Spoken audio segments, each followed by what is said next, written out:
አሁን ከልቦ ለመሳቅ ይዘጋጁ። ጊዜው ያቧራው ጨሰ ቲያትር ነው። ዘወትር ዓርብ በ12 ሰዓት በዓለም ሲኒማ ቀጠሮን ያደርጉ።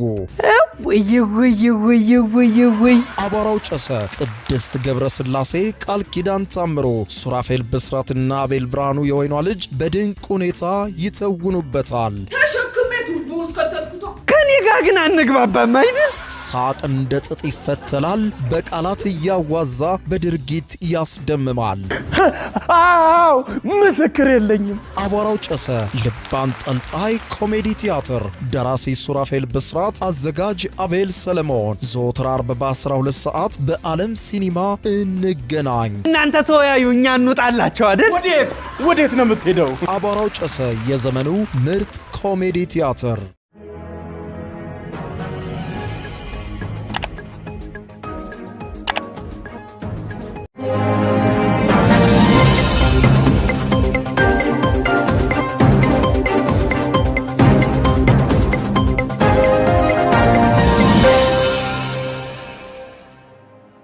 ጤና ይስጥልኝ ክቡራትና ክቡራን የዩቲዩብ ቻናል ቤተሰቦች፣ ሰበር መረጃዎች ከመካከለኛው ምስራቅ ተሰምተዋል። በመካከለኛው ምስራቅ ጦርነቱ ሲባባስ ኢራን በመካከለኛው ምስራቅ ሀገራት ላይ ጥቃት አድርሳለች። አሜሪካም በኢራን ውስጥ እንዲሁም ከዚህም ባሻገር አዳዲስ ሀገራት ወደ ጦርነቱ ሊቀላቀሉ እያቆበቆቡ ነው። እንግሊዝ አንደኛዋ ናት። ኢራን በዛሬው ዕለት ባወጣቸው መግለጫ እንግሊዝ የጦር ሰፈር የሚነሱ የአሜሪካ አውሮፕላኖች እየመቱኝ ስለሆነ ካሁኗ ሰዓት ጀምሮ የጥቃቴ ኢላማ የሚሆነው እንግሊዝም የጦር ሰፈር ነው ስትል ማወጇን ተከትሎ እንግሊዝም ባወጣቸው መግለጫ ወታደሮቼ በሙሉ ዝግጁነት ላይ ናቸው፣ ካሁኗ ደቂቃ ጀምሮ በማንኛውም ሰዓት ጦርነቱን ሊቀላቀሉ ይችላሉ፣ ኢራን የምትተኩስብን ከሆነ ጦርነቱን በቀጥታ እንቀላቀለዋለን ስትል ገልጻለች። ውጥረቶች እያየሉ ይገኛሉ። ዝርዝር መረጃውን በዚህ ጉዳይ ላይ በስፋት የማስደምጣችሁ ይሆናል። በሌላ በኩል በርከት ያሉ መሳሪያዎችና ትጥቆችን ለሃውቲ ኢራን እንዳሻገረች ተሰማ። በርከት ያሉ መሳሪያዎች ባለፉት 2 ቀናት ወደ የመን እንደተጓጓዙ ተመልክቷል። ይህንንም ተከትሎ የቀይ ባህር አሁንም ለሳውዲ አረቢያና ከሳውዲ አረቢያ ጋር ግንኙነት ላላቸው መርከቦች መዘጋቱን ተከትሎ የዓለም የነዳጅ ዋጋ ከወራት በኋላ ለመጀመሪያ ጊዜ $100 በላይ ገብቷል። ኢኮኖሚውም ከፍተኛ ጭንቀት ውስጥ እንደተዘፈቀ የሚያሳይ መሆኑን መገናኛ ብዙሃን በከፍተኛ ሁኔታ እየዘገቡ ይገኛሉ። ይበዚህ ባለበት ሁኔታ ኢራን በድንበር አካባቢ ከባድ ተኩስ እንደተነሳባት ገልጻለች። ከኢራን ጋር በምድር ውጊያ የከፈቱ ኃይሎች እነማን እንደሆኑ ያልገለጸችው ኢራን ነገር ግን አሜሪካና እስራኤል የሚያስታጥቋቸው ኃይሎች በኢራን ድንበሮች ላይ ውጊያ እንደከፈቱ ኢራን አስታውቃ በምድር ውጊያ በኢራን ድንበሮች አካባቢ እየተካሄደ እንደሆነ ገልጻለች። ሁኔታውን አስመልክቶ በዝርዝር የምታደምጡት ሰበር መረጃ ይኖራል። በሌላ በኩል የአሜሪካው ፕሬዝዳንት ዶናልድ ጄ ትራምፕ ዛሬ በድንገት በ60 የዓለም ሀገራት ላይ የንግድ ታሪፍ መጣላቸው በርካቶችን አስገርሟል፣ አነጋግሯል። እነዚህ 60 ሀገራት እነማን ናቸው? ለምን ታሪፉ ተጣለ? የማስደምጣችሁ ሌላኛው መረጃ ይሆናል። እስከ ፍጻሜ ቆዩ። ዝርዝሩን አድምጡ ግብዣይ ነው። ወደ መረጃዎቹ አለፍኩ። አብረን እንከታተለው። በቅድሚያም የመካከለኛው ምስራቅ ጦርነት በእጅጉ ተባብሷል። የኢራን ብሔራዊ የጦር ኃይል በኩዌት ግዛት ውስጥ በሚገኙ የዩናይትድ ስቴትስ ወታደራዊ የጦር ተቋማትና ማዕከላት ላይ ከባድ የሆነ ተጨማሪ የድሮንና የሰው አልባ በራሪ አውሮፕላን ጥቃት ማዕበል መክፈቱን በይፋ አስታውቋል። ይህ ጥቃት የተፈጸመው ኢራን በዮርዳኖስ በባህሬንና በሰሜን ኢራቅ በምትገኘው ኤርቢል ከተማ ላይ ካደረሰው ተከታታይ ጥቃት ጋር በተያያዘ እነሱን ተከትሎ እንደሆነ ገልጿል።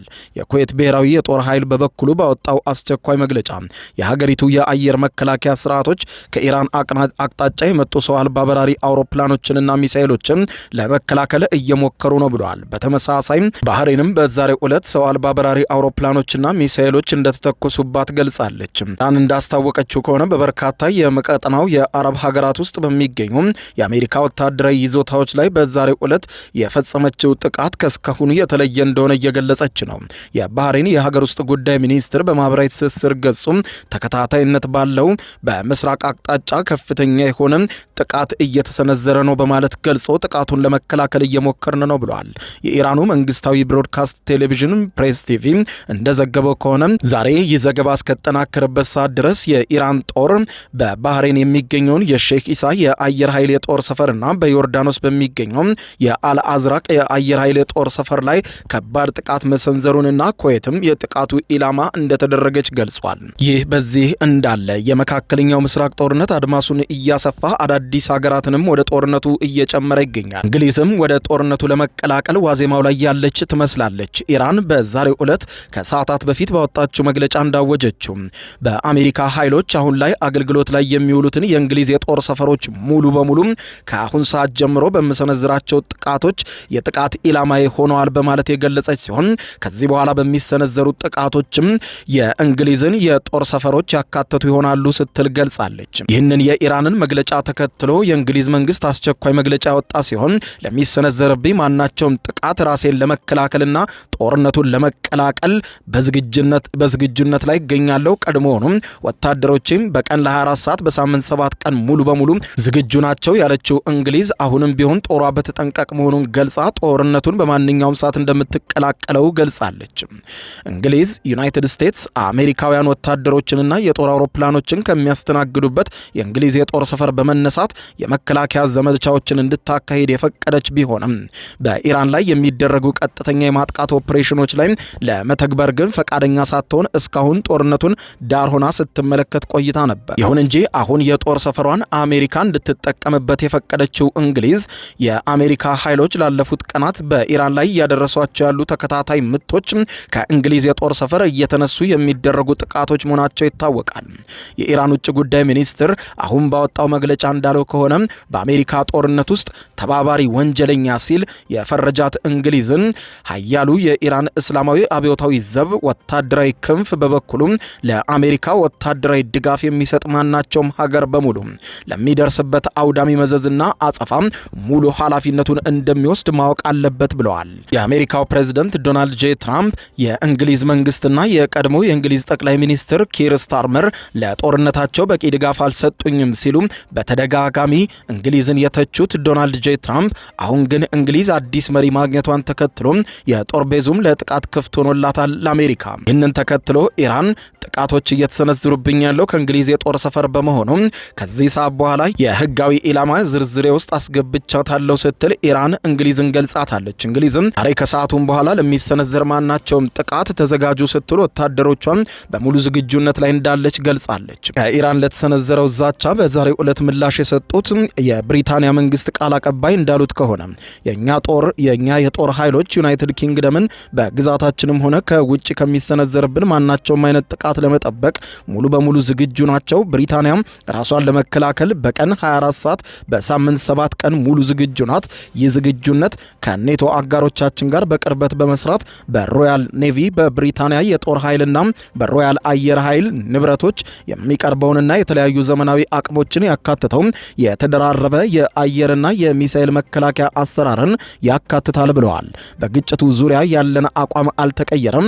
ህዝባችንን፣ ጥቅሞቻችንና አጋሮቻችንን ከዓለም አቀፍ ህግ ጋር በሚጣጣም መልኩ ለመከላከል ቆርጠን ተነስተናል። እንዲሁም ወደ ሰፊው የቀጠናው ጦርነት ውስጥም ላለመሳብ ጥንቃቄ አድርገን ቆይተን ነበር።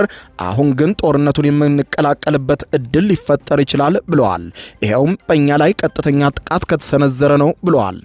ጦርነቱ በፌብሩዋሪ 28 እንደተጀመረ በጥቂት ቀናት ውስጥ በለንደን የሚገኙት የኢራን አምባሳደር ሰይድ አሊ ሙሳቪ በእንግሊዝ ጦርነቱን የምትቀላቀል ከሆነ ኢራን ራስን የመከላከል መብት እንደሚኖራት ገልጸው ብሪታንያ በጦርነቱ ከመሳተፏ በፊት ከባድ ጥንቃቄ እንድታደርግ ከዚህ ቀደም አሳስበው እንደነበር ተመልክቷል። ኢራን በቻጎስ ደሴት በሚገኘው የብሪታንያ የዲያጎ ጋርሺያ የጦር ሰፈር ላይ ከዚህ ቀደም 2 የባላስቲክ ሚሳይሎችን ተኩሳ ነበር። ከነዚህ ውስጥም አንደኛው በበረራ ላይ እንዳለ ከሽፎ የወደቀ ሲሆን ሁለተኛው ደግሞ በአንድ የአሜሪካ የጦር መርከብ ተመቶ አየር ላይ እንዲቆም ተደርጎባታል። በወቅቱ ኢራን ከሀገሪቱ ወደ 2360 ማይልስ ወይም 3600 ኪሎ ሜትር ርቀት ላይ የሚገኘውን ይህንን ደሴቶች ስብስብ ሊመቱ የሚችሉ ሚሳይሎች አሏቶ የሚለው ጥርጣሬ ተነስቶ የነበረ ሲሆን በዚህ ወር እስራኤል ኢራን እስከ 4000 ኪሎ ሜትር ወይም 2485 ማይልስ ርቀት መጓዝ የሚችሉ ግዙፍ ሚሳኤሎች እንዳሏትም አስታውቃ ነበር። ይህንን ርቀት በንድፈ ሐሳብ ደረጃ ሚሳኤሎቹ ብሪታንያንና የአውሮፓ ዋና የየብስ ክፍሎችን መምታት ይችላሉ እንደማለት ነው። ሆኖም በወቅቱ የቤትና የህዝብ ተቋማት ሚኒስትር የነበሩት ስቲቭ ሪድ ለቢቢሲ የዜና ወኪል እንደነገሩት ከሆነ ኢራናውያን ብሪታንያን ኢላማ እያደረጉ ነው የሚል የተለየ ግምገማ አልነበረንም ብለዋል። ቢፈልጉ እንኳን ይህንን ማድረግ ይችላሉ የሚል እምነት አልነበረኝም። ነገር ግን ያችን ሚሳኤል ከተኮሱ በኋላ የኢራን ሚሳኤሎች የትም መድረስ እንደሚችሉና ክፉኛ አቅም እንዳላቸው አረጋግጠናል ብለዋል። የዩናይትድ ስቴትስ ማዕከላዊ እዝ ሴንትኮም ባወጣው መግለጫ እንዳለው ከሆነ ከባድ ጥቃት መሰንዘር መቀጠሉን አረጋግጦ ወደፊትም ጥቃቱ ተባብሶ እንደሚቀጥልም አረጋግጧል። ይህ በዚህ እንዳለ የኢራን የድንበር ጠባቂ ኃይሎች በሲስታንና በባሎቺስታን ግዛት ውስጥ ከአንድ የአሸባሪ ቡድን ጋር አደረግነው ባሉት የትጥቅ ግጭት 2 የቡድኑ አባላት መደምሰሳቸውን አስታውቀዋል። በኢራን ቦርደሮች አካባቢ የተለያዩ የቀጥታ መሳሪያ ግጭቶች መጀመራቸውን የሚያመለክቱ ዘገባዎች እየወጡ ነው። የኢራን መገናኛ ብዙሃን የሆነው ፋርስ የዜና ወኪል ዛሬ እንዳስታወቀው ከሆነ በድንበር አካባቢ በእጅ መሳሪያ የተኩስ ልውውጥ እየተደረገ እንደሆነ ገልጾ የኢራን ኃይሎች ከየትኛው ቡድን ጋር የተኩስ ልውውጥ እያደረጉ እንዳሉ ግን አልተናገረም። ከኢራን ጋር እየተዋጉ ያሉ ኃይሎችን በዘገባዎቻቸው የኢራን መገናኛ ብዙሃን አሸባሪ ኃይሎች በማለት ነው እየጠሯቸው። የትጥቅ ግጭቱ በኢራን ድንበሮች አካባቢ እየተካሄደ መሆኑን ገልጸው በተለይም ደግሞ ከታጣቂዎቹ እጅም እስካሁን 2 M4 የጦር መሳሪያዎችን፣ ጥይቶችን፣ ፈንጂዎችንና ማፈንጃዎችን በቁጥጥር ስር አውለናል ብለዋል። በኢራኗ ራስክ በተባለችው የድንበር ከተማ ላይ በተፈጸመው በዚህ ግጭትም አሁንም ድረስ እንደቀጠለ ገልጸዋል። ይህ የቅርብ ጊዜ የጸረ ሽብር ኦፕሬሽን ነው ያካሄድኩት በማለት የገለጸችው ኢራን አሜሪካም በቅርቡ በሲስታንና በባሎቺስታን ግዛት ውስጥ የሚገኙ ወታደራዊና የደህንነት ተቋማት ላይ የአየር ጥቃት እንደፈጸመች በቅርቡ ባወጣችው መግለጫ ማስታወቋ ይታወሳል። ኢራን እነዚህን ጥቃቶች ስትገልጽ ከኢራን እጅግ ስሱ ከሆኑት የድንበር አካባቢዎች በአንዱ ላይ የጸጥታ መናጋት ተከስቷል፣ የተኩስ ልውውጥም እየተካሄደ ነው፣ የኢራን ኃይሎች በድንበር አካባቢ የተፈጸመውን የተኩስ ልውውጥ ባጭሩ ይገቱታል፣ ኦፕሬሽናቸውንም ያጠናክራሉ በማለት ገልጸዋል። የኢራኑ መገናኛ ብዙሃን ፕሬስ ቲቪ በድንበር አካባቢ አሁን ለተጀመረው የተኩስ ልውውጥ አሜሪካና እስራኤልን በግልጽ የከሰሰ ሲሆን የተኩስ ልውውጥ እንዲከፈት ያደረጉ አሸባሪ ኃይሎችን የሚደግፉት አሜሪካና እስራኤል ናቸው ሲል የኢራኑ መገናኛ ብዙሃን ዘግቧል። ለዚህም ደግሞ ከዚህ ቀደም ታጣቂ ቡድኖችን እንደሚደግፉ አሜሪካና እስራኤል በተለያየ ሁኔታ አረጋግጠው ነበረ። አሁን በድንበር አካባቢ የተጀመረብንን ተኩስ ያስከፈቱብን አሜሪካና እስራኤል ናቸው ብለዋል። ፕሬስ ቲቪ ለዚህ ማረጋገጫ በማለት የሚጠቅሰው የፕሬዝዳንት ዶናልድ ጄ ትራምፕን ማረጋገጫ ነው። እንደ አውሮፓውያን አቆጣጠር በሜ 11 2026 ዓ.ም ላይ የአሜሪካው ፕሬዝዳንት ዶናልድ ጄ ትራምፕ አሜሪካ በኢራቅ ውስጥ በሚገኙ የኩርድ ቡድኖች በኩል በኢራን ውስጥ ለሚገኙ ጸረ መንግስት ለሆኑ ኃይሎች የጦር መሳሪያ ለመላክ መሞከራቸውን በግልጽ ፕሬዝዳንቱ አምነው እንደነበር ያስታወሰው ፕሬስ ቲቪ ፕሬዝዳንቱም በዚህ ጉዳይ ሲናገሩ አንዳንድ የጦር መሳሪያዎችንና ጥይቶችን ልከንላቸው ነበረ፣ መንግስታቸውን እንዲያወርዱ ለሚመለከታቸው አካላት ሊደርሱ ታስበውም ነበረ። ነገር ግን እነርሱ ኩርዶቹ መንገድ ላይ ያስቀሯቸው መሳሪያዎቻችንን ብለዋል ትራምፕ። ሌላኛው ደግሞ የቤኔት ማረጋገጫ ነው። ከአንድ ወር ገደማ በፊት እንደ አውሮፓውያኑ አቆጣጠር ጁን 23 2026 ላይ ደግሞ የቀድሞው የአሜሪካ ጠቅላይ ሚኒስትር ናፍታሊን ቤኔት እስራኤል በኢራን ውስጥ ለሚገኙ ጸረ መንግስት ለሆኑ ታጣቂዎች ድጋፍ ለመስጠት በ10 ሺዎች የሚቆጠሩ የስታርሊንክ የሳተላይት ኢንተርኔት መተላለፊያ መሳሪያዎችንና ሌሎችንም በስውር ወደ ኢራን አስገብታ እንደነበረ አምነው በይፋ ለመገናኛ ብዙሃን መናገራቸውን ፕሬስ ቲቪ ጠቅሷል። ቤኔት እንዳሉት ከሆነ እነዚህ መሳሪያዎች አሸባሪ አካላት እርስ በርሳቸው እንዲግባቡና እንቅስቃሴያቸውን እንዲያቀናጁ የኢራንን መንግስት እንዲያወርዱ ለማድረግ የታለመ ነው ብለውታል። ይህ በዚህ እንዳለ በመካከለኛው ምስራቅ የተነሳው ግጭት ወደ ቀይ ባህርም አቅጣጫውን ያሰፋ ሲሆን ሮይተርስ ከ1 ሰዓት ተኩል በፊት ይዞት በወጣው ሰበር ዜና እንዳለው ከሆነ ከኢራን ጋር ግንኙነት ያለው የሃውቲ ቡድን በርካታ መሳሪያዎች ከኢራን እንደተላኩለት አረጋግጫለሁ ብሏል። ኢራን የእስላማዊ አብዮታዊ ዘብ አዛዦችን፣ ወታደራዊ አማካሪዎችን እንዲሁም ከሚሳኤልና ድሮን ጋር የተያያዙ በርካታ ቁሳቁሶችን ወደ የመን በሚስጥር ባለፉት ቀናት መላኳን ምንጮችን ገልጸውልኛል ሲል ገልጿል። ቴህራን ይህንን እርምጃ የወሰደችው በየመን የሚገኙት አጋሮቿ ሁቲዎች በቀይ ባህር የሚደረጉ የመርከብ ጉዞዎች ላይ አደጋ እንዲጥሉና ቀይ ባህርን እንዲዘጉ ከሰጠችው ትዕዛዝ በኋላ ነው። በጉዳዩ ላይ አስተማማኝ መረጃ ያላቸው 4 ምንጮች እንዲሁም የየመን ማስታወቂያ ሚኒስትርና የቀጠናው ደህንነት ተንታኝ ኢራን ወደ የመን ወታደራዊ ቁሳቁሶችን ያጓጓዘችው ከሐምሌ 15 በኋላ ባለፉት ጥቂት ቀናቶች ብቻ ነው ብለዋል። ለደህንነታቸው በሚል ስማቸው እንዳይጠቀስ የጠየቁ 2 የኢራን ምንጮች የአብዮታዊ ዘብ አዛዦች ቁጥር ከ10 እስከ 21 የሚደርሱ መሆናቸውን ለሮይተርስ ተናግረዋል። ከነዚህ መካከልም ከፍተኛ አዛዦች እንደሚገኙበት ገልጠዋል። ከኢራን የተነሳው አውሮፕላን በሃውቲ ቁጥጥር ስር ወደሚገኘው ሰንዓ በረራ ቢያደርግም አውሮፕላን ማረፊያው በሳውዲ ጥቃት ከደረሰበት በኋላ ግን ወደ ቀይ ባህር ወደብ ከተማዋ ሆዴዳ ማምራቱን ዘገባው ያመለክታል። አንድ ምንጭ የአብዮታዊ ዘብ አዛዦች ወደዚያ የተጓዙት የሃውቲ ዘመቻዎችን ለመደገፍ እንዲሁም በአዲስ የሚሳኤል ስርዓት ላይ ስልጠና ለመስጠት ነው ብለዋል። በተጨማሪም ኢራን የሃውቲ እንቅስቃሴዎችን ለመደገፍ ወርቅና ገንዘብ በከፍተኛ ቁጥር እንደላከችም አመልክቷል። የኢራን መንግስት በጉዳዩ ላይ ምላሽ እንዲሰጥ ሮይተርስ የዜና ወኪል ያቀረበለትን ጥያቄ ለጊዜው አልተቀበለም። አውሮፕላን ውስጥ እንደነበሩ የተናገሩት የሃውቲ የሚዲያ ክፍል ኃላፊ አብዱል ራህማን አልማህኖም ኢራን ወደ የመን ወታደራዊ ባለሙያዎችን ልካለች የሚለውን ክስ ውሸትና ፈጠራ ሲሉ እንደ ሁልጊዜው ያጣጣሉ መሆናቸውን ገልጸዋል። ሃውቲዎች ከዚህ ቀደም የኢራን ተቀጽላ መሆናቸውን ያስተባበሉ ሲሆን የራሳቸውን የጦር መሳሪያ እንደሚያመርቱም ቃል በቃል ሲናገሩ ቆይተው ነበር። የኢራን አጋር የሆኑት ኃይሎች ሃውቲዎች በቀይ ባህር የመርከብ መተላለፊያ መስመር ላይ የጣሉት እገዳ በዓለም የንግድ እንቅስቃሴ ላይ ተጨማሪ መደናቀፍ የፈጠሩ ሲሆን የነዳጅ ዋጋም $100 በላይ ንሯል። ኢራን የሆርሙዝ ወሽመጥን በመዝጋቷ በፋርስ ባህረ ሰላጤ የመርከብ እንቅስቃሴ ላይ ከፍተኛ ጫና በፈጠረበት በአሁኑ ሰዓት ቀይ ባህር መዘጋቱ ከባድ የሆነ ድንጋጤን ፈጥሯል።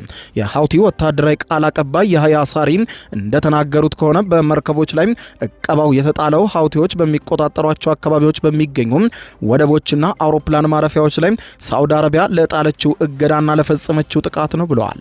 በምላሹም የሳውዲ አረቢያ የውጭ ጉዳይ ሚኒስትር ክሱን አውግዘው ሀገሪቱ በዓለም አቀፍ ሕግ መሰረት የመርከቦቿን ለመከላከል አስፈላጊውን ሁሉ እርምጃ ትወስዳለች ሲሉ ዝተዋል።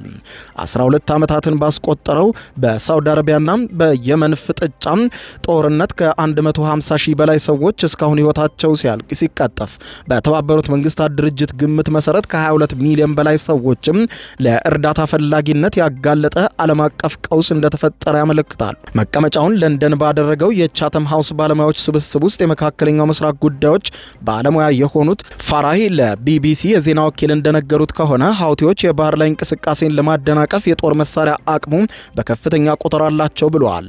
ሃውቲዎች የባህር ላይ ፈንጂዎች በከፍተኛ ቁጥር ያላቸው ሲሆን ባለፉት ጥቂት ዓመታትም የባህር ላይ ድሮኖችን የመጠቀም አቅማቸውን ማሳድገዋል ባይ ናቸው። ስለዚህም በቀይ ባህር እንግዳ እንቅስቃሴ በከፍተኛ የሆነ ችግር የመፍጠር አቅም አላቸውም ብለዋል። አክለውም ሲናገሩ ሃውቲዎች ቀውሱን ለመፍጠር ማድረግ ያለባቸው አንድ ኢላማ ብቻ መምታት ነው። ምንም እንኳን ማሳያ ቢሆንም በኢንሹራንስ በመርከብና በነዳጅ አቅራቢ ኩባንያዎች ላይ ከባድ ፍርሃት መፍጠር ይችላሉ። ይህም ሰዎች ከሚያስቡት በላይ ከባድ ጉዳት ያስከትላል ብለዋል። ጦርነቱ ከተጀመረ ወዲህ የኢራን ስትራቴጂ ደግሞ በቀጠናው ያሉ የአሜሪካ አጋሮች እንዲጎዱ ማድረግ ነው። ሁሉም ወደ ጦርነት እንዲገቡ ለማድረግ ጥረት እያደረጉ ነው ብለዋል። ቀደም ሲል ኢራን ሌላ ግንባር እንደምትከፍት ስታስፈራራ የነበረ ሲሆን የየመን ጉዳዮች ባለሙያ የሆኑት አንዋት አልአንሲ እንደሚሉት ደግሞ ሃውቲዎች የኢራንን ፍላጎት ለማሳካት ሳዑዲ አረቢያን ወደ ግጭቱ ለመሳብ እየጣሩ ነው ባይ ናቸው። ኢራን ያላት ብቸኛው አማራጭ በመሆኑም ይህ ሁኔታ የበለጠ መካረሩን ትፈልገዋለች። ሳዑዲ አረቢያዎች ከኢራን ጋር መጋፈጥን ሲያርቁት የቆዩ ቢሆንም ሃውቲዎች የሚያጠቁ ከሆነ ጥቅማቸውን ለማስከበር እርምጃ መውሰድ ይኖርባቸዋል ሲሉ አንሲ ዘግበዋል። የባብኤል መንደብ ወሽመጥ ከዓለም ስትራቴጂካዊ የባህር ወሽመጦች አንዱ እንደሆነም ይቆጠራል። ኢራን በወሽመጡ ላይ ስጋት የመደቀን ፍላጎትም ሆነ ችሎታ አላት ሲሉ ከእስላማዊ አብዮታዊ ዘብ የኢራን ጦር ጋር ግንኙነት ያላቸው ወታደራዊ መኮንኖችም መናገራቸውን ታስኒም የተባለው የኢራን የዜና ወኪል መዘገቡንም አንስተዋል። የባብኤል መንደብ ወሽመጥ በቀይ ባህርና በአረቢያን ባህር በየመን በአፍሪካ ቀንድ በጅቡቲና በኤርትራ መካከል የሚገኝ ሲሆን ከህንድ ውቅያኖስና ከኤደን ባህረ ሰላጤ የሚመጡ መርከቦች ወደ ስዊዝ ቦይ ለመድረስ በወሽመጡ በኩል ማለፍ የሚጠበቅባቸው ነው። በ115 ኪሎ ሜትር ርቀትና በ36 ኪሎ ሜትር ስፋት ያለው በአውሮፓውያኑ 1869 የስዊዝ ቦይ ከመከፈቱ ወሽመጡን በዓለም አቀፍ ንግድ ውስጥ የማይተካ አገናኝ መተላለፊያ እንዲሆን አድርጎታል። ይህ በአውሮፓና በእስያ መካከል አጭሩ የባህር መንገድ እንዲሆን በር ከፍቶ ቆይቷል።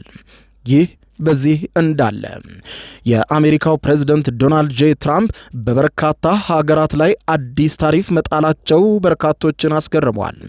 ባሳለፍነው ዓመት ወደ ስልጣን ከመጡ ወዲህ በድጋሚ የንግድ ጦርነትን ያቀጣጠሉት የአሜሪካው ፕሬዝዳንት ዶናልድ ጄ ትራምፕ በ60 የሀገሪቱ የንግድ አጋር ሀገራት ላይ አዲስ ታሪፍን በዛሬው ዕለት ጥለዋል። አዲሱ ዙር እርምጃ የተካተቱትም ዩናይትድ ኪንግደምን፣ ቻይናና አውሮፓ ህብረትን ጨምሮ በርካታ ሀገራት ወደ አሜሪካ በሚልኳቸው ምርቶች ላይ ከ10 እስከ 12.5 በመቶ የሚደርስ ታሪፍ ይጠብቃቸዋል። ወደ አሜሪካ የሚገቡ ምርቶች በሙሉ በሚባል ደረጃ ታሪፍ ተጥሎባቸዋል። ይህ ታሪፍ ታዲያ ከዚህ ቀደም ትራምፕ የጣሉትና ተፈጻሚነቱ ዛሬ አርብ የሚያበቃው ተመሳሳይ ቀረጥ ውሳኔ የሚተካ ነው። ትራምፕ ይህንን እርምጃ የወሰዱት እነዚህን ቁልፍ የኢኮኖሚ አጋሮች የጉልበት ብዝበዛን ለማስቀረት አልቻሉም በሚል ሰበብ ነው። አሜሪካዊቷ የኢኮኖሚ ባለሙያ ካሮላይን ፍሬውንድ እንደሚሉት ከሆነ ለእርምጃው የቀረበው ክስ ትራምፕ ታሪፎችን ለመጣል የሚያስችል ሕጋዊ ምክንያት ለመፈለግ ሲሉ ያቀረቡት ክስ እንጂ ለግዳጅ ሰራተኝነት ሲባል የተወሰደ አይደለም ባይ ናቸው። የአሜሪካው ጠቅላይ ፍርድ ቤት በተያዘው የአውሮፓውያኑ 2026 መጀመሪያ ላይ ባስተላለፈው ውሳኔ ከዚህ ቀደም የአደጋ ጊዜ አዋጁን በመጠቀም በዓለም አቀፍ ደረጃ የተጣለውን ታሪፍ ሕገወጥ እንደሆነ ገልጾ ነበር። ዋይት ሃውስ ነጩ ቤተ መንግስት ባለፈው ወር ላይ የጉልበት ብዝበዛን ለማስቆም በቂ ስራ አልተከናወነም የሚል ስጋት በማንሳት ከ10 እስከ 12.5 በመቶ ቀረጥ እንዲጣል ሐሳብ አቅርቦ ነበር። የአሜሪካ የንግድ መስሪያ ቤት ተወካይ የሆኑት ጄሚሰን ግሪር የዛሬው እርምጃም የሰብአዊ መብት ጥሰትና አሳሳች የንግድ ልምምድ ላይ የሚታየውን ችግር ለማስተካከል እንደሚጀመር ጅምር ነው በማለት ገልጸውታል። አዲሱ ቀረጥ በ60 የአሜሪካ የንግድ አጋር ሀገራት ላይ የሚጣል ሲሆን ከነዚህም አጋር ሀገራት ወደ አሜሪካ ከሚገባው ምርት ውስጥ 99.4 በመቶ የሚሸፍን ነው። በዩሲ ሳን ዲያጎ የዓለም አቀፍ ፖሊሲና የስትራቴጂ ትምህርት ቤት ዲን ፍሬውደን ቀረጡን ለመጣል ስለቀረበው ምክንያት ከቢቢሲ ለቀረበላቸው ጥያቄ የኢኮኖሚ ባለሙያዋ እንደማስበው ታሪፍ ለመጣል ህጋዊና እርምጃውን ለማስጠበቅ የሚያስችላቸውን ምክንያት እየፈለጉ ነበር ብለዋል። ምክንያቱም የአሜሪካ የንግድ መስሪያ ቤት ተወካይ ግሪር እንዲሁም ትራምፕ በደንብ ግልጽ እንዳደረጉት ዋና ግባቸው ከንግድ ሚዛን ጉድለት ጋር የተያያዘ ነው። ለአሜሪካ ማኑፋክቸሪንግ ዘርፍ ሲባል ነው፣ ለጉልበት ብዝበዛ አይደለም ሲሉ ምክንያቱን ተችተው ቀረጥ መጣሉ ግን በጣም እንዳስገረማቸው ገልጠዋል። ክቡራን አድማጮች ለሰዓቱ ብታደምጧቸው መልካም ናቸው ያልኳቸው አጫጭር መረጃዎች የሰማችኋቸው ናቸው። ከሰዓታት በኋላም በሌላ መረጃ ተመልሰን እስከምንገናኝ በያለንበት የዓለም ዳር ቸር እንቆይ።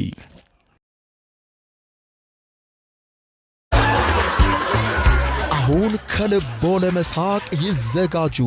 ጊዜው የአቧራው ጨሰ ቲያትር ነው። ዘወትር አርብ በ12 ሰዓት በዓለም ሲኒማ ቀጠሮን ያደርጉ። ወይ አቧራው ጨሰ ቅድስት ገብረ ሥላሴ፣ ቃል ኪዳን ታምሮ፣ ሱራፌል ብስራትና አቤል ብርሃኑ የወይኗ ልጅ በድንቅ ሁኔታ ይተውኑበታል።